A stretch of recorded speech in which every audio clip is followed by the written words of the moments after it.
Hello everyone, this is Mahesh Soni, director Mahindra law institute. एक बार फिर से आपके साथ हाजिर हूँ एक नई वीडियो लेके, जहाँ पे हम लोग आज स्टार्ट करने वाले हैं इंडियन एविडेंस एक्ट 1872 को, जो आपका क्रैश कोर्स के हिसाब से हमारा जो रेगुलर कोर्स है उसके अंदर भी क्रैश कोर्स में आपका इंडियन एविडेंस एक्ट ही चल रहा है। और यहाँ पे भी मैंने स्टार्ट करा है इंडियन एविडेंस एक्ट 1872। एक और भी एक्ट आपका है 1872 के अंदर, जो सेम डेट को यहाँ पे एनफोर्समेंट में आया था, वो आपका है इंडियन कॉन्ट्रैक्ट एक्ट 1872, जिसकी एनफोर्समेंट की डेट है वो यहाँ पे इसकी सेम है, लेकिन इनका जो एक्ट नंबर है उसका डिफरेंस है। ये आपका एक्ट नंबर 1 और वो आपका एक्ट नंबर 9 है। 1 और 9 आपके दोनों चीज़ का फर्क है। जो सबसे पहले स्टार्ट करते हैं इसकी हिस्टोरिकल बैकग्राउंड के साथ। जो आज की वीडियो होगी उसके अंदर हिस्टोरिकल बैकग्राउंड, इसका इंट्रोडक्शन और किन किन चीज़ों को इंपॉर्टेंट पार्ट के साथ हमने पढ़ना है वो सारा आज के वीडियो के अंदर डिस्कस करेंगे। तो चलिए स्टार्ट करते हैं आज की वीडियो, जहाँ पे जो अगर इसकी हिस्टोरिकल बैकग्राउंड की बात करोगे तो 3 तरीके की चीज़ें इसके अंदर आती है मेनली। सबसे पहले अगर हिस्टोरिकल बैकग्राउंड को भी मैं स्टार्ट करने से पहले कुछ बताऊं तो आपका क्या रहेगा, जैसे क्रिमिनल लॉ का ये थर्ड पिलर है। मतलब आपकी जो क्रिमिनल लॉ के अंदर हमने 3 एक्ट करे हैं स्टार्ट। एक आपका इंडियन पिनल कोड, दूसरा आपका सीआरपीसी, तीसरा आपका एविडेंस एक्ट। जहां पे जो आईपीसी है वो आपका क्या है, सब्सटेंटिव लॉ। सेकंड आपका क्या, procedural law, that is CrPC.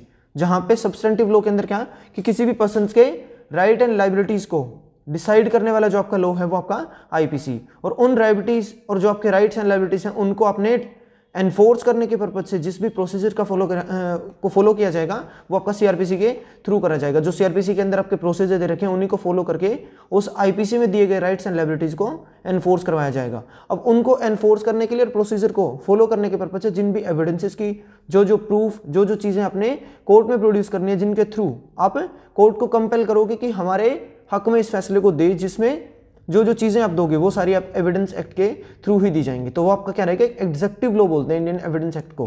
क्यों बोलते हैं, क्योंकि इसके अंदर आपके कुछ प्रोविजंस ऐसे दे रखे हैं जो आपके प्रोसीजरल भी है, कुछ पार्ट आपके कौन से हैं, सब्सटेंटिव भी है। तो कुछ आपके पार्ट दोनों चीजों के अंदर हाफ पार्ट एक तरीके से जो दे रखे हैं, इस वजह से इसको एग्जेक्टिव लॉ बोला जाता है। जिसके अंदर एक लाइन लिख सकते हैं, more procedural and less substantive but a combination of both. ये आपका क्या रहेगा कि सब्सटेंटिव लॉ इसके अंदर कुछ कम पार्ट है, प्रोसीजरल के ज्यादा पार्ट है, इसलिए इसको क्या बोलते हैं, एग्जेक्टिव लॉ बोलेंगे।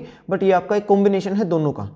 अब जैसे प्रोसीजरल लॉ का पार्ट है तो अपने आप में, जैसे मैंने पहले आपको बता रखा है कि जो प्रोसीजरल लॉ होगा वो अपने आप में क्या रहता है, रेट्रोस्पेक्टिव ऑपरेशन उसका रहता है हमेशा। तो सेम आपका एविडेंस एक्ट का भी क्या रहेगा, रेट्रोस्पेक्टिव ऑपरेशन रहेगा।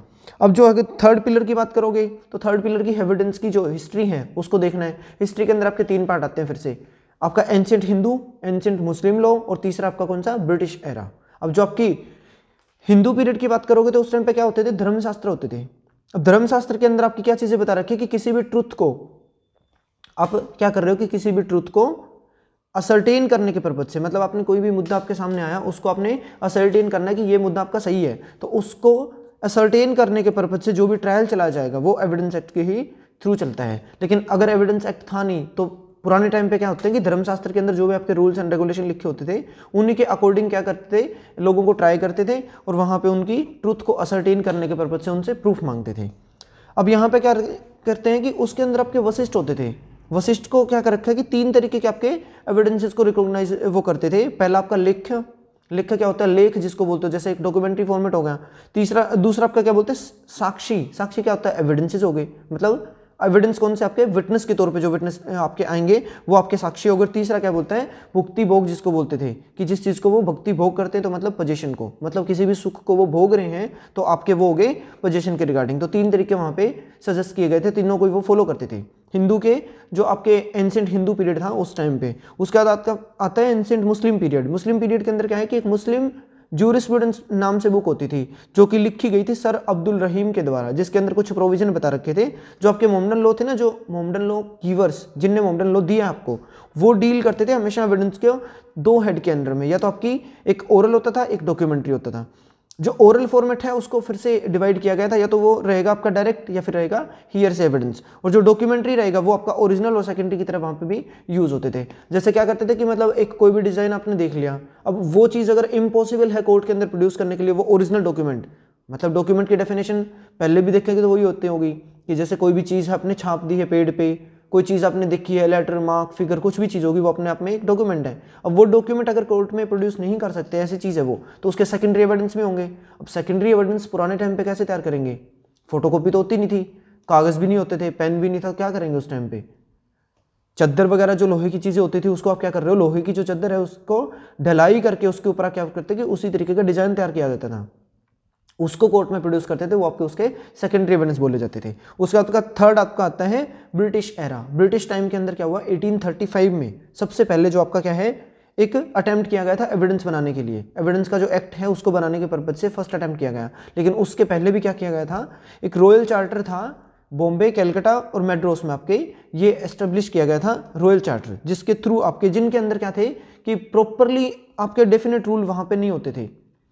उसके बाद से जब डेफिनेट रूल लेके आने थे तो 1835 के अंदर फर्स्ट अटेम्प्ट किया गया टूवर्ड्स द क्लैरिफाई या फिर Codify the rule of evidence by passing the act of 1835। 1835 का पहला एक्ट पास किया गया जिसके थ्रू कोशिश करी गई कि हम इसको सर्टिफाई करके कुछ क्या करें, क्लैरिफाई तरीके से यहाँ पे कोडिफाई करा जाए उस रूल्स एंड रेगुलेशन को, लेकिन वो भी आपके फेल हो गए थे। उसके बाद आपकी आती है दूसरे नंबर पे 1835 से लेके 1853 के बीच में 11 अबाउट आपके अटेम्प्ट किए गए थे एविडेंस के एक्ट को पास करने के पर्पज से, लेकिन वो आपके क्या थे कि सारे के सारे वो भी आपके क्या रहते हैं इनएडिक्वेट ही थे, वो आपके एडिक्वेट तरीके से इंडियन सिचुएशन के अंदर एप्लीकेबल नहीं हो रहे थे। उसके बाद आपकी थर्ड नंबर पे आता है 1868 के अंदर, मतलब थर्ड फर्स्ट आपका कौन सा 1835 का एक्ट, दूसरा बोलता है 1835 टू 1853 और थर्ड नंबर आपका कौन सा 1868 के अंदर मेने कमीशन। हेनरी मैने जिनको बोलते हो ना आप, हेनरी मैने, वो मैने कमीशन थे, जो उसके जो कमिश्नर थे मतलब जो चेयरमैन थे वो मैंने होते थे। अब उनने क्या किया, उन्होंने एक सबमिट करा है ड्राफ्ट, एक ड्राफ्ट बनाया और वो सबमिट किया था, लेकिन वो भी आपका अनसूटेबल था इंडियन सिचुएशन के हिसाब से। 1868 में भी फेल हो गया। अब 1868 के बाद बारी आती है 1870 की, जहां पे स्टीफन कमीशन की हम लोग बात करते हैं। जो स्टीफन कमीशन है उसका जो चेयरमैन थे वो होते थे sir James Fitzjames Stephen. ये जेम्स स्टीफन के नाम से जहां पे आप शॉर्टली जानते हो, जिसने एविडेंस को ड्राफ्ट किया था उसी पर्सन का नाम है। स्टीफन कमीशन आपका 1870 का है, जिसने क्या किया कि इस तरीके का जो काम था ना एविडेंस एक्ट बनाने का, वो काम उसको सौंपा गया था ताकि वो उसको प्रॉपर तरीके से जो पुराने लॉज जो थे, रूल एंड रेगुलेशंस थे इंडियन सिचुएशन से, वो जो ठीक नहीं लग रहे थे, इनएडिक्वेट थे, उनको मॉडिफाई करके एक प्रॉपर तरीके से वो बिल ड्राफ्ट करेगा और उसको वो प्रोड्यूस करेगा। इस तरीके की उसको जिम्मेदारी सौंपी गई थी, तो उन्होंने वो चीज़ प्रॉपरली तरीके से करी और उसने अपना जो ड्राफ्ट था वो यहाँ पे सेलेक्ट कमेटी को सबमिट कर दिया था, और जो हाई कोर्ट्स होते थे उस टाइम पे उनको भी ड्राफ्ट करके भेज दिए गए थे।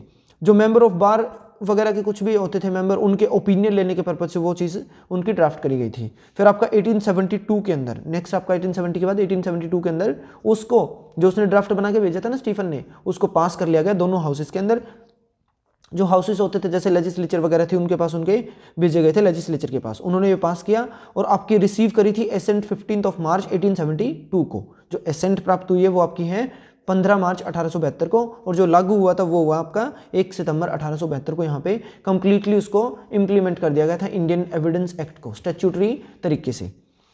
ये आपकी हिस्टोरिकल बैकग्राउंड थी इंडियन एविडेंस एक्ट 1872 की, कि एविडेंस के आने के पहले पहले क्या क्या चीज़ें होती थी। अब जो एविडेंस है वो किस वर्ड से आया और किस तरीके से उसका मीनिंग रहेगा, ये चीज़ें आपको बताने की रहती हैं। अब स्टार्ट करते हैं इंट्रोडक्शन। इंट्रोडक्शन क्या, एविडेरा जो रहता है वर्ड, एविडेंट या फिर एविडेरा वर्ड है, जिसका मतलब होता है कि किसी चीज़ को क्लैरिफाई करना, टू क्लैरिफाई या फिर उसको असर्टेन करने का पर्पज, तो ये एविडेंस वर्ड है वहीं से निकला है। अब बात आती है एविडेंस एक्ट का नंबर। अब जो आपको कुछ पॉइंट लिखवा देता हूं मैं कि क्या क्या चीजें पीटी के अंदर पूछी जाती हैं। तो सबसे पहले पूछता है कि एक्ट नंबर कौन सा एविडेंस एक्ट का, फर्स्ट नंबर पे एविडेंस एक्ट है और 9th नंबर पे 1872 के ही कौन सा है, इंडियन कॉन्ट्रैक्ट एक्ट है। दोनों आपके एब्सोल्यूट रूल की तरह रहते हैं। दूसरा क्या रहता है कि ड्राफ्ट किसने किया था, सर जेम्स स्टीफन ने इसको इंडियन एविडेंस एक्ट को ड्राफ्ट कर रखा है। थर्ड क्वेश्चन रहता है कि आपकी एसेंट कब प्राप्त हुई थी, 15 मार्च 1872। उसके बाद एनफोर्समेंट में कब आया, 1 सितंबर 1872 के अंदर। इसके ऊपर बहुत बार क्वेश्चन बनता है डेट के रिगार्डिंग, या तो कॉन्ट्रैक्ट वाला फंसा देंगे बीच में या फिर आपका जो एविडेंस एक्ट का उसे फंसा देते हैं। उसके बाद आपकी बात आती है कि इसका जो इफेक्ट है वो किस तरीके का है, रेट्रोस्पेक्टिव इफेक्ट है, क्योंकि मैंने पहले आपको बताया ना कि एक पार्ट है ये किसका, प्रोसीजरल लॉ का। तो प्रोसीजरल लॉ अपने आप में क्या रहता है, हमेशा रेट्रोस्पेक्टिव ऑपरेशन रखता है।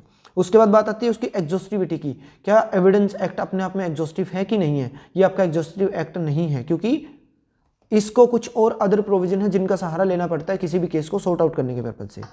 फिर आपका नेक्स्ट क्वेश्चन आता है कि इस एक्ट के अंदर कितने सेक्शन हैं, 167, कितने चैप्टर्स हैं, 11। उसके बाद आपका 11 जो चैप्टर है उसके अंदर भी आपका एक फर्दर डिवाइडेड करके एक क्वेश्चन पूछा जाता है कि सबसे बड़ा चैप्टर कौन सा और सबसे छोटा चैप्टर कौन सा है। जो सबसे बड़ा चैप्टर है वो आपका चैप्टर नंबर 2 है, जिसके अंदर सेक्शन कितने हैं, 51। चैप्टर 2 सेक्शन कहां से कहां, 5 to 55। 5 से 55 उसके अंदर सेक्शन है, चैप्टर नंबर 2 है। तो उसके अंदर आपके 51 टोटल सेक्शन बताए गए हैं, जो कि सबसे बड़ा चैप्टर है इस इंडियन एविडेंस एक्ट का। और जो सबसे छोटा एक्ट है, मतलब जो चैप्टर है वो कौन सा है, लास्ट वाला 11th चैप्टर है, जिसके अंदर सिर्फ एक सिंगल सेक्शन है 167। उसके बाद अब इसके अंदर आते हैं कि कितने पार्ट्स होंगे, 3 पार्ट्स इसके अंदर बताए गए हैं। चैप्टर आपके बता रखे कि कौन कौन से चैप्टर 1 से 6 तक एक के अंदर है, या 1 से 4 है, 1 से 3 है, इस तरीके के 3 आपके पार्ट में डिवाइड कर रखा है। फिर आपका पूछता है कि किस नेचर का लॉ है ये, लेक्स फोरी रहेगा, हमेशा ये आपका लेक्स फोरी ही रहता है। फिर आपका एडजेक्टिव लॉ और लेक्स फोरी इसके अंदर हम देखते हैं। फिर आपका क्वेश्चन आता है कि किस किस जगह पे ये एप्लीकेबल होगा, Indian evidence act applicable to, इस तरह का क्वेश्चन आएगा। एप्लीकेबल कहाँ पे हो रहा है, जो भी आपकी सारी की सारी जुडिशियल प्रोसीडिंग्स हैं, जो कि आपकी सीआरपीसी के सेक्शन नंबर 2 के क्लोज आई में बता रखी कि जो जो आपकी जुडिशियल प्रोसीडिंग रहेंगी उनके ऊपर, आपके ट्रायल को छोड़ के जो भी प्रोसीडिंग होगी, मतलब आपकी जो भी प्रोसीडिंग्स इंक्लूड कर लेते हो आप ट्रायल को भी, जो जो चीजें आपकी जुडिशियल प्रोसीडिंग के अंदर आती हैं वो सारी की सारी यहाँ पे एप्लीकेबल उनके ऊपर आपका इंडियन एविडेंस एक्ट होता रहेगा। उसके बाद आपकी एप्लीकेबिलिटी कहाँ कहाँ रहती है, जैसे सेक्शन 1 के अंदर पहले चीजें आपकी होती थी, कहाँ पे एप्लीकेबल था, whole of India accept J&K, जिसको 18 आपका जो 2019 के अंदर अमेंडमेंट आई है उसके अंदर आपकी धारा 370 के तहत उसको हटा दिया। तो अब ये इंडियन एविडेंस एक्ट कहाँ पे एप्लीकेबल होगा, होल ऑफ इंडिया के अंदर ही एप्लीकेबल होता रहेगा।